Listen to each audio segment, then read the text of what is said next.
Muy buena armonía y además mucho cariño. De verdad, muchos hermanos y hermanas nos lo recuerdan muy a menudo. Y algunos de los ancianos en conversaciones te echamos en falta, ¿eh? Eso es bueno, eso es edificante. Las hermanas, las ancianas, hablaba yo con mi compañera, no ha venido porque había otros planes y bueno, pues tenía que venir yo. Y nada, me decía de las hermanas. Hablaba ella de las hermanas. El otro día, no sé con quién, sacó la conversación de cuando estuvimos aquí esta última vez de pastores, de las reuniones de hermanas, del ambiente, la armonía, la bendición. Y bueno, pues hermanos, es bueno recordar todo eso porque eso edifica. Lo que no edifica, ¿para qué? Pero lo que edifica, pues amén. Bueno, pues como yo no quiero estar mucho tiempo, os voy a compartir una palabra, no una palabra, un tema muy importante, como todos los que predican los hermanos, pero hay temas que hay que tener mucha atención a ello, porque en algún momento dirás gloria a Dios, aleluya, levantarás la mano, bien, pero es un mensaje más para escuchar, bien, meditarlo, pensarlo y llevártelo para casa. Os voy a hablar, hermanos, de una de las teologías, de una de las doctrinas en teología que se llama la depravación total del hombre.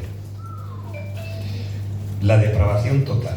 Vamos a quitar muñecos de paja, que se han hecho mucho, caricaturas, se han hecho muchas caricaturas acerca de doctrinas, y conociendo la doctrina, hermanos, nos vamos a dar cuenta que la Biblia nos habla muy claramente de ello.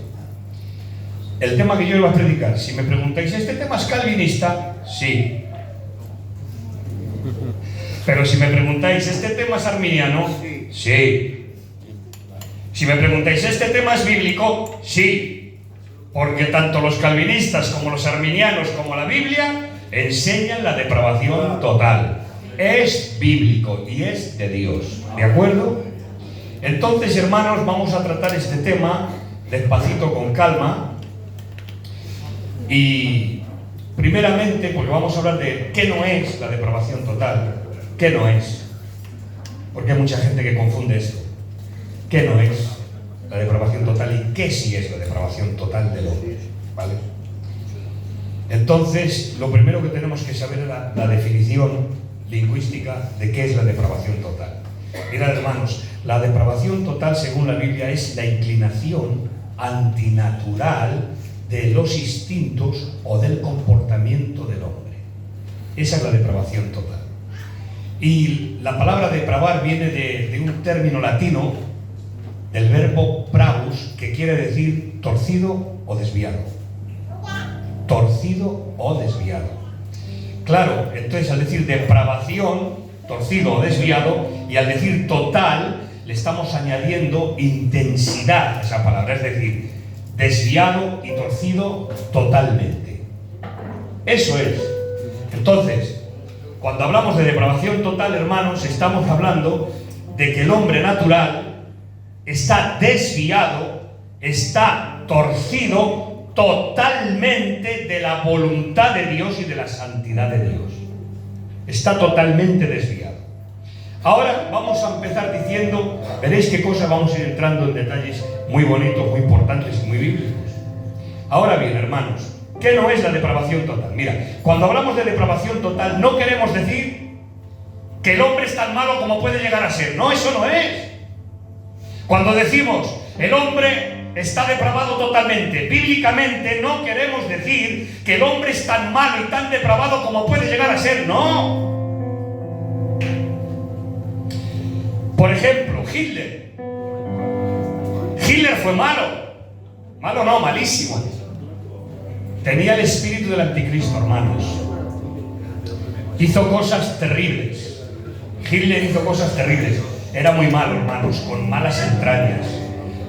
Tenía el espíritu del anticristo, hermanos, pero aún así, tenía alguna bondad en su corazón para su mujer, para sus hijos, para sus amigos. Es decir, no hablamos de depravación absoluta, hablamos de una depravación total, es decir, que este hombre todavía tenía alguna bondad en el corazón, y eso se llama gracia común.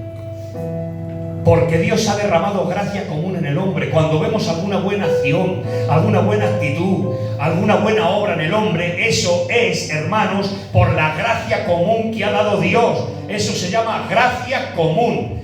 Por eso dice la Biblia en Santiago 1:17: no erréis, toda buena dádiva y todo don perfecto desciende del Padre de las luces, en el cual no hay mudanza ni sombra de variación. Por lo tanto, toda buena dádiva, todo don perfecto, toda virtud que hay, todas buenas acciones, todos buenos deseos que pueden nacer en un corazón caído y depravado, eso es por la gracia común que Dios ha derramado en el hombre. Ahora, hermanos, esta doctrina también se conoce como corrupción radical. Depravación total o corrupción radical. Ahora, la depravación total, hermanos, no quiere decir que el hombre no pueda tener algunas buenas obras, obras sociales. Mirad qué detalle. Cuando hablamos de la depravación total, no quiere decir que el hombre no pueda tener buenas obras horizontales cara a nosotros. Obras buenas horizontalmente de unos a otros, pero verticalmente no. Porque dice la Biblia que la mejor obra del hombre es como un trapo de inmundicia. ¿Por qué? Porque las obras de los hombres fuera de Cristo, aunque para nosotros sean obras sociales y sean obras muy bonitas y muy buenas y de buen corazón, para Dios, hermanos, lleva la mancha del pecado, lleva la caída del pecado, lleva el orgullo y la mancha y el defecto del pecado, y Dios no se agrada de esas obras porque están fuera de Cristo y el hombre está manchado con la mancha del pecado. Por lo tanto, cuando hablamos de buenas obras, hablamos de obras sociales horizontalmente. Por ejemplo, mirad, en la India ha habido un hombre que ha donado muchísimos millones de euros para hacer un colegio, para que atiendan a los niños de la India, para que les enseñen a leer y a escribir y les mantengan. Esa obra, hermanos, nosotros jamás la vamos a poder hacer, porque no tenemos los medios ni los recursos suficientes.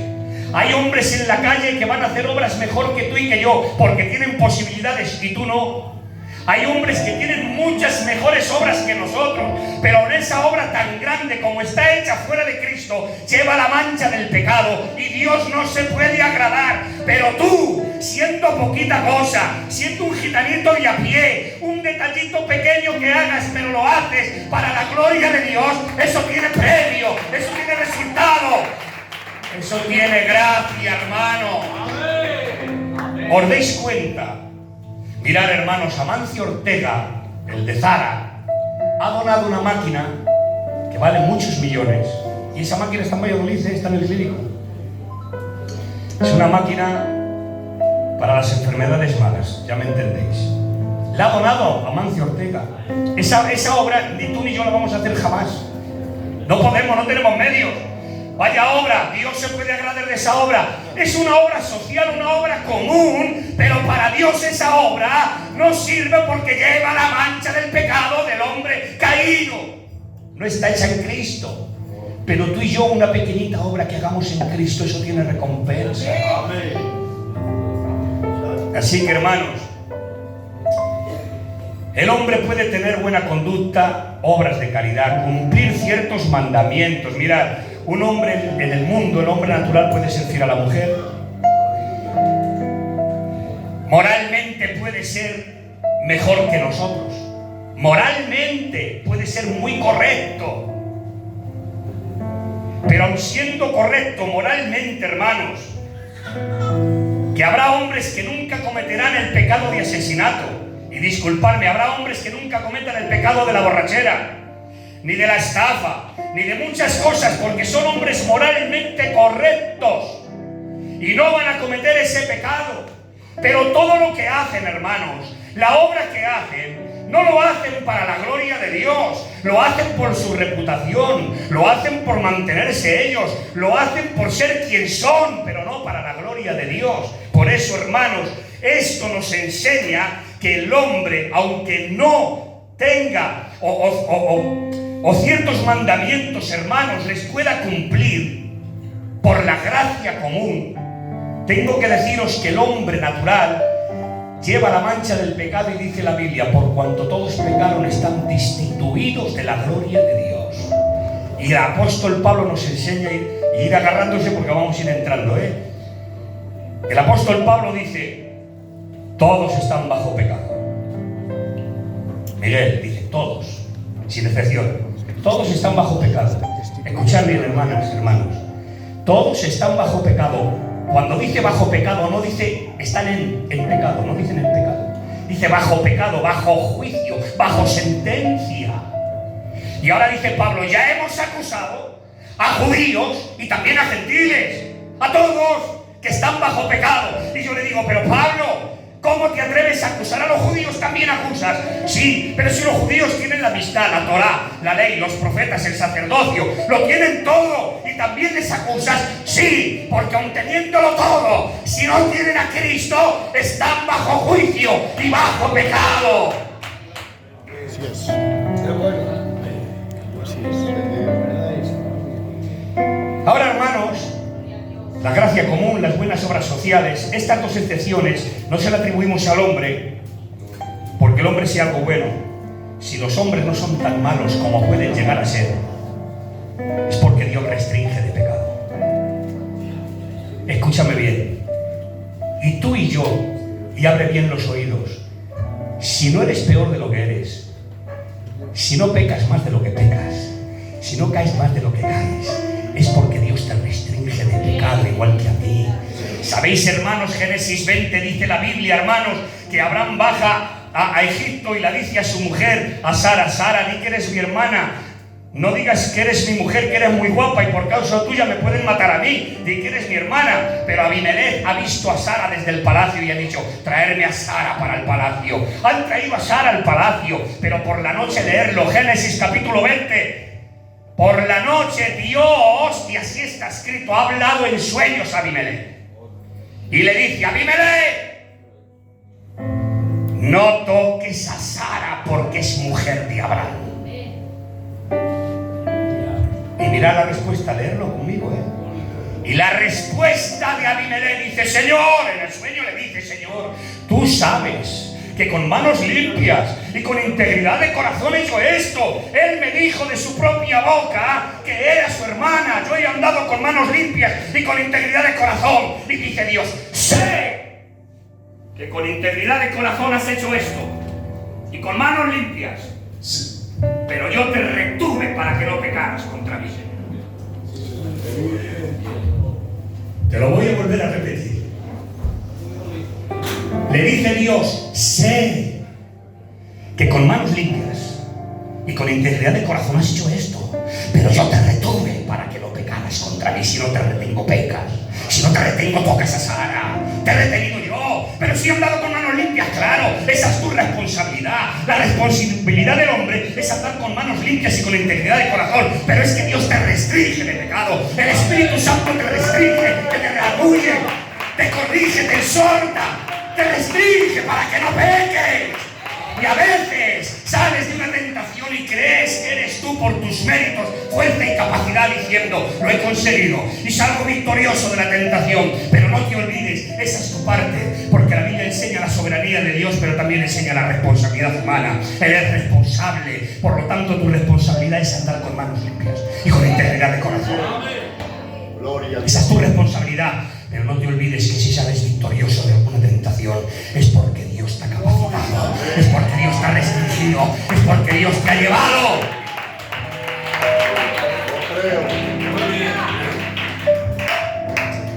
Mirad, hermanos, Dios restringe aunque alguno lo deja en la dureza de su corazón, como Faraón. Lo deja en su propia dureza de corazón. ¿Por qué, hermanos? Porque Dios nos ayude, lo que voy a decir ahora que está aquí en la Biblia. Que Dios nos ayude, hermanos, cuando alguien cae en el juicio de Dios y te deja para que hagas lo que quieras. Eso se llama entrega judicial. La Biblia nos enseña en Romanos capítulo 1. Y dice la Biblia, hermanos, en el capítulo 1, porque la ira de Dios, que Dios tiene ira, que hemos pintado a Dios y se lo hemos enseñado a Dios los predicadores como un ancianito con barba blanca, muy bueno, que vienes cuando te coge el regazo, te da un besico en la frente, que está bien, que te hemos dicho que Dios te ama, que es cierto, que Cristo ha muerto por ti, que es cierto, y te decimos que ven a Cristo, que Él tiene, que sí, que es verdad, pero que Dios tiene ira y aborrece el pecado. Que Dios es un Dios que dice fuego consumidor. ¿Con quién creéis que estamos tratando? ¿Qué crees que puedes vivir como quieras, venir al culto y levantar las manos y que no va a suceder nada? ¿Pero qué te piensas? ¿Que puedes venir a hacer una oración y cubrirte con una oración cuando tu vida es una vida de desecho? ¡Corrígete! Si no lo has hecho, ponte a cuentas con Dios. No te cubras con las manos levantadas ni con una oración. Confiésate a Dios. Dios es fuego consumidor. Dios tiene ira. Mirad, hermanos, escuchad bien. La Biblia habla de 3 entregas judiciales. Y cuando Dios te entrega para que tú hagas lo que quieras, eso es un juicio. Esto es increíble, hermanos. Si yo a mi hijo le estoy corrigiendo cada 2 por 3, a mi Jorgito le estoy corrigiendo cada 2 por 3 le corrijo, porque si su padre es mi hijo, lo amo y quiero que sea más y que aprenda. Pero si yo a mi hijo le dejo, venga, que haga lo que quiera, que no me importa, le tengo como si no fuera mi hijo, no me está importando, haz lo que quieras. Si le estoy diciendo haz lo que quieras es porque ya no tengo nada contigo, haz lo que quieras y déjame en paz.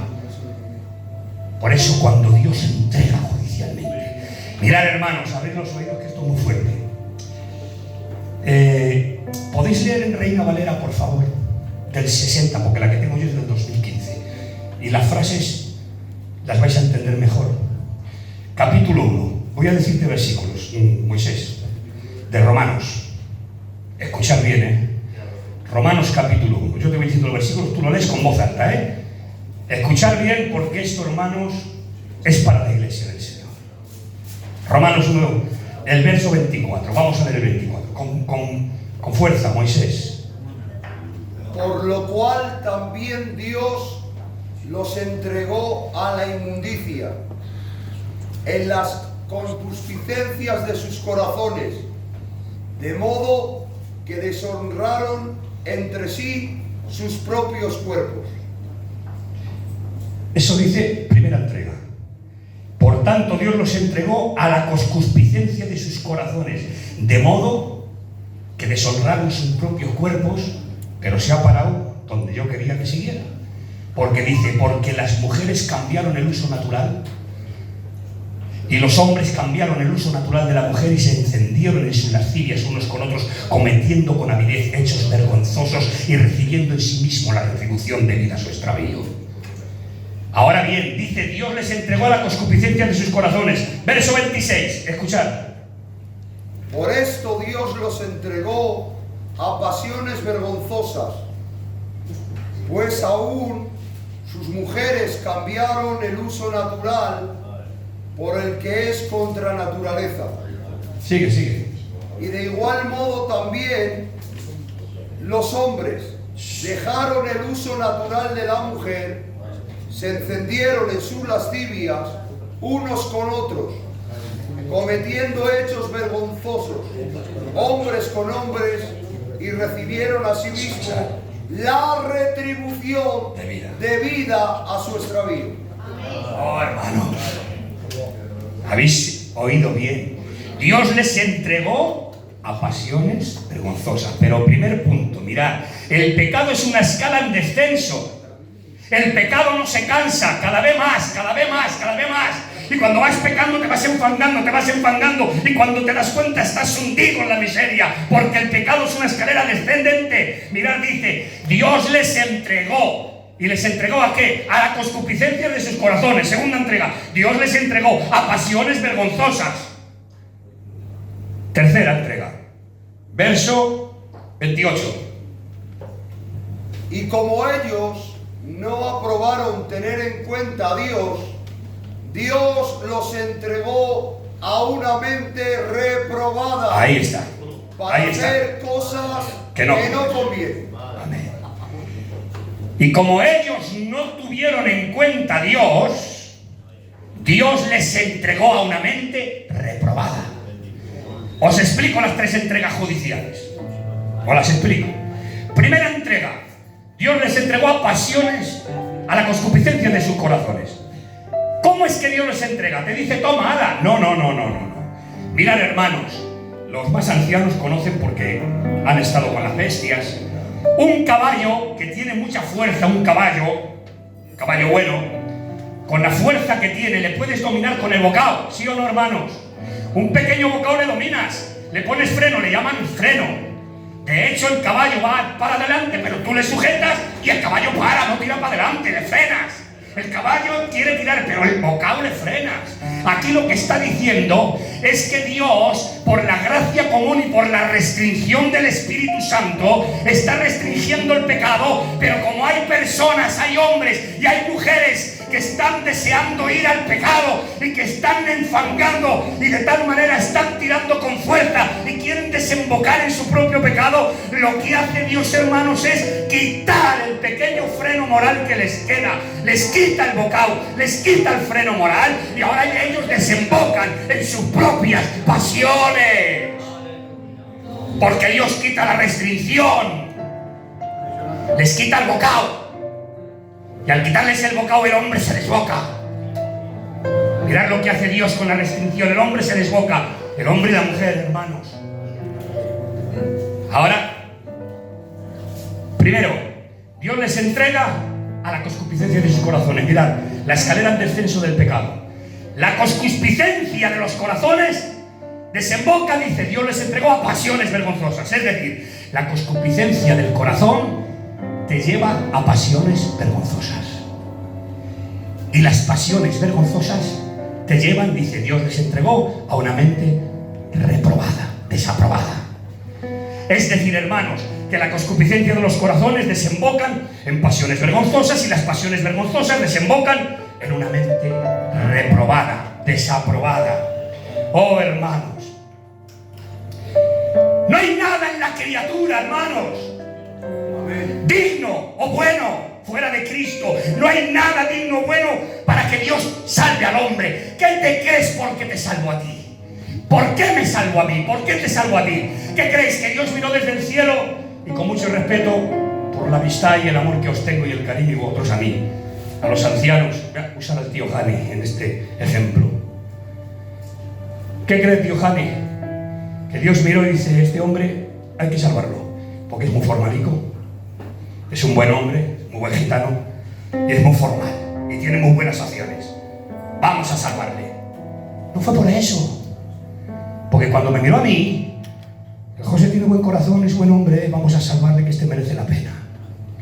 Tío Jane, cuando Dios se asomó y miró su corazón y el mío, y el de todos, lo único que vio fue maldad, fue pecado, y fue una desfiguración de su imagen.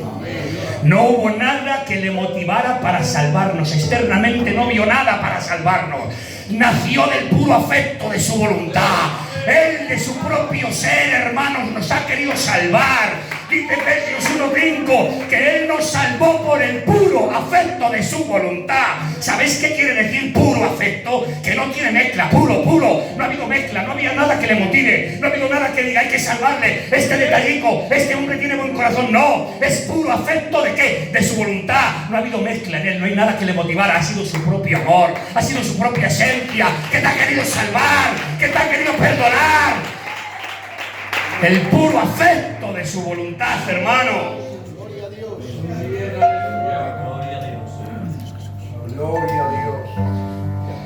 Estamos diciendo, hermanos, y hablando de lo que no es la depravación total, que no es que el hombre sea tan malo como puede ser, que el hombre puede tener buenas obras de caridad, horizontales, no verticales, que si el hombre puede tener buenas acciones es por la gracia común, pero ahora vamos a ver qué sí es.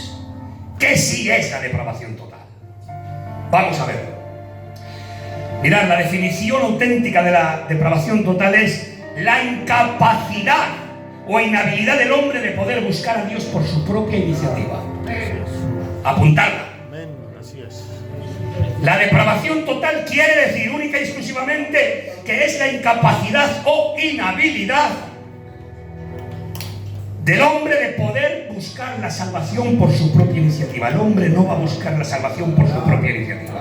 Tiene Dios que intervenir primero.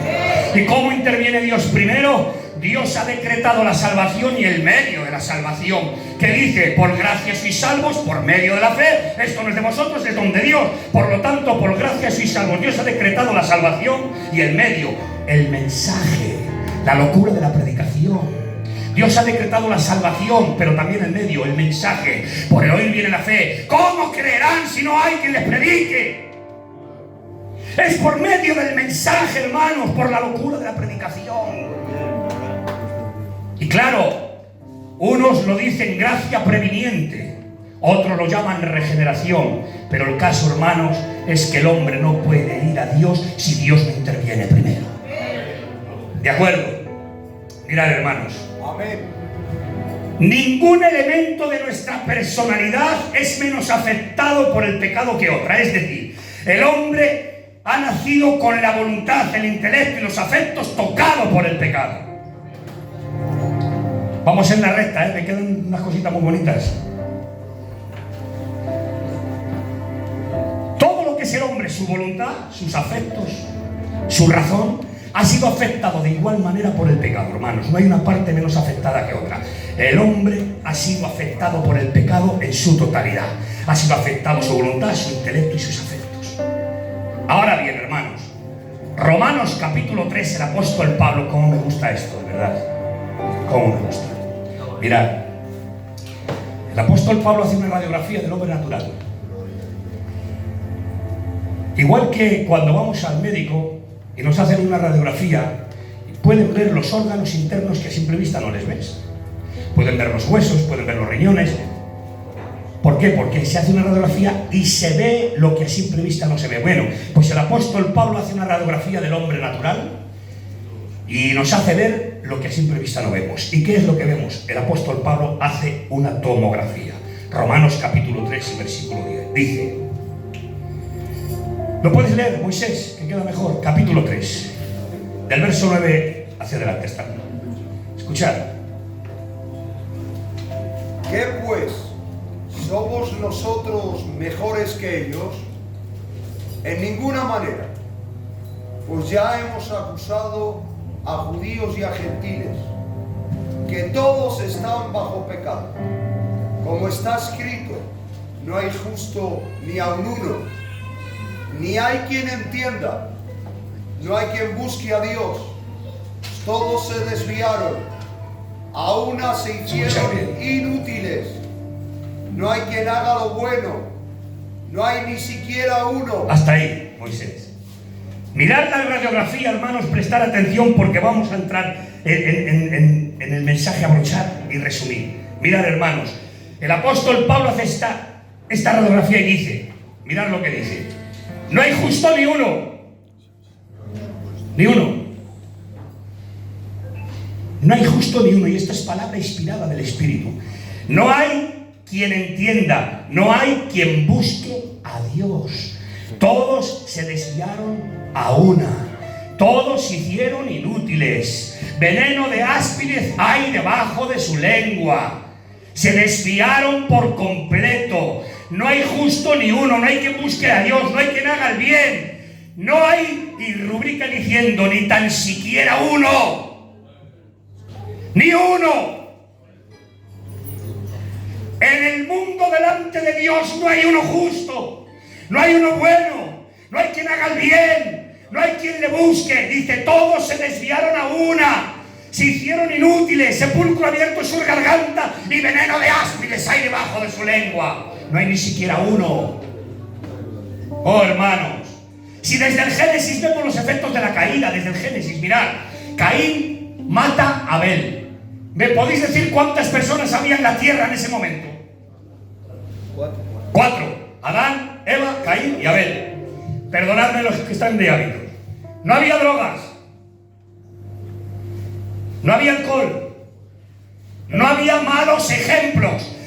Pero el efecto del pecado estaba en el corazón. Caín mata a Abel y se convierte en asesino. vino, sin drogas, sin alcohol, sin malos ejemplos, sin vicios, pero es capaz de matar a su hermano. Aleluya. Ese es el efecto del pecado, hermanos. El efecto devastador del pecado. Y mirad, hermanos, y el hombre cree que es libre porque hace lo que quiere. Y yo te digo que no eres libre absolutamente. ¡No! Te lo voy a demostrar que no eres libre absolutamente. ¿Por qué?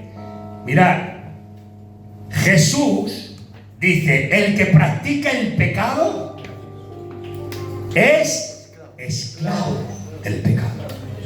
¿Cómo es posible, hermanos, ancianos, ancianas, jóvenes y ministerios?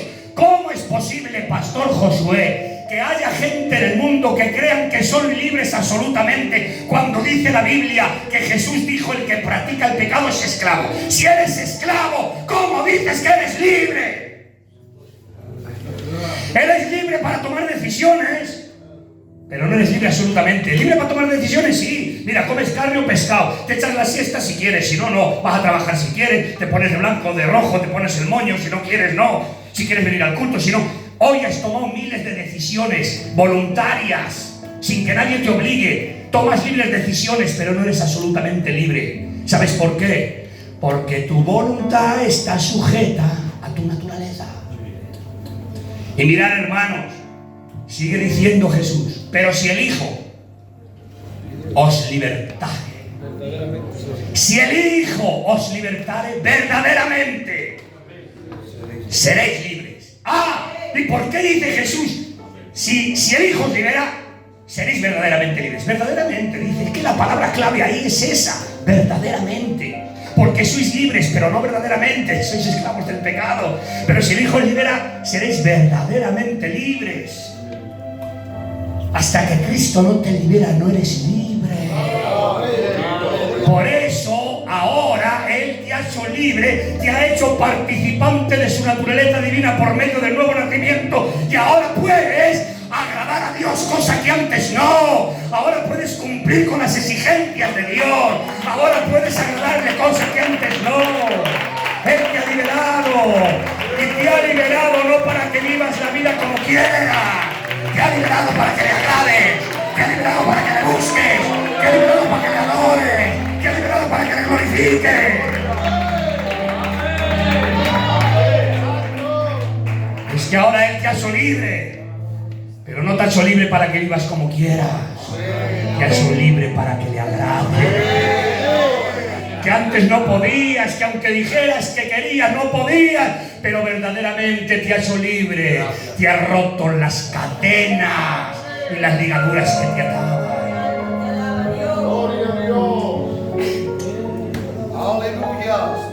Mirad, hermanos, la voluntad del hombre en la calle está sujeta a su propia naturaleza. ¿Por qué?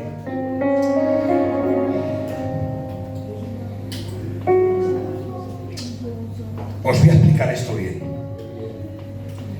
El hombre en la calle, dejadme unos minuticos y finalizo. El hombre en la calle, hermanos, su voluntad está sujeta a su naturaleza. ¿Por qué? Si yo pregunto aquí, escuchad bien esta pregunta, ¿Dios tiene libre albedrío? Sí. Dios tiene libre albedrío, pero, a ver, señores teólogos, pero Dios tiene libre albedrío, pero la voluntad de Dios está sujeta a su naturaleza. Su naturaleza es santa, es limpia, es pura.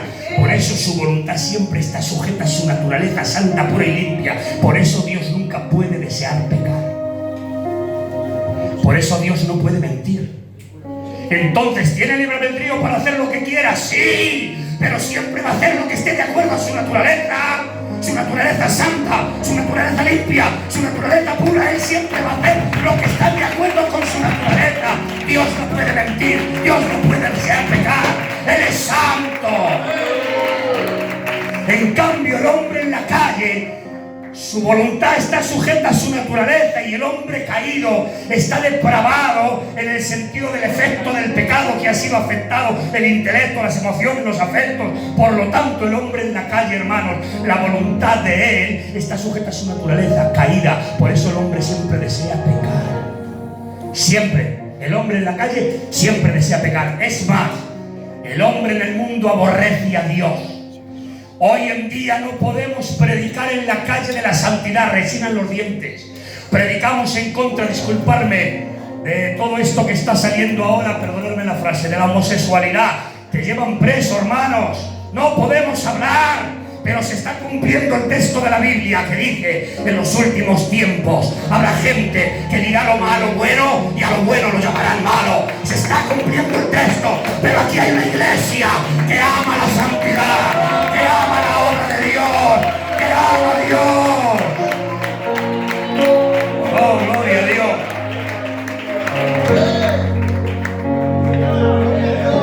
La naturaleza del hombre, su voluntad está sujeta a su naturaleza caída, corrompida, siempre está deseando pecar. Entonces, hermanos, perdonadme, pero la Biblia lo enseña y tengo que decir, en esa situación y circunstancia estábamos nosotros en otro tiempo. ¿Qué ha hecho Dios? Una vez aquí de pastor lo puse como ejemplo, lo voy a poner, es un ejemplo que un hombre lo puso hace mucho tiempo, un amigo. Si ponemos a un buitre y a una paloma y ponemos, disculparme la frase, carne, carroña, y pienso, el buitre va a ver pienso y va a haber carne, carroña. ¿Cuál va a escoger el buitre? La carne. ¿Por qué?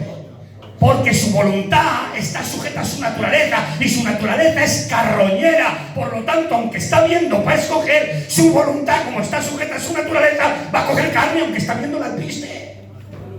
En cambio, la paloma está viendo la carroña y está viendo el pienso. ¿Qué va a coger la paloma? El pienso. Porque la naturaleza de la paloma es limpia y su voluntad está sujeta a su naturaleza y le va a llevar a comer al piste. Eso es lo que ha hecho Dios con nosotros con el nuevo nacimiento. Nos ha cambiado la naturaleza, hermano, y ahora podemos comer al piste del cielo para que no comamos carroña del mundo, hermano. Nos ha cambiado Dios el corazón. Nos ha cambiado Dios por el nuevo nacimiento. Él nos ha hecho renacer por medio de la semilla incorruptible. Por lo tanto, todos aquellos que hemos nacido de nuevo por el nuevo nacimiento, nuestra naturaleza ha sido cambiada y ahora dice que somos hechos participantes de su naturaleza divina. Por eso ahora puedo obedecer a Dios, amar a Dios y aborrecer el pecado. Antes no podías aborrecer el pecado, ahora sí. Y aunque a veces, déjame decirte que a veces tropezarás, que a veces caerás, pero no te va a gustar, sino que te va a doler. Esa es la nueva naturaleza. Porque si eres capaz de pecar y de pecar y de pecar y no sentir dolor y no sentir remordimiento y arrepentimiento, tienes que dudar de tu salvación, si te has encontrado con Cristo o no. Porque dice la Biblia que el que ha nacido de Dios no practica el pecado, porque la simiente de Dios está en él y no puede pecar.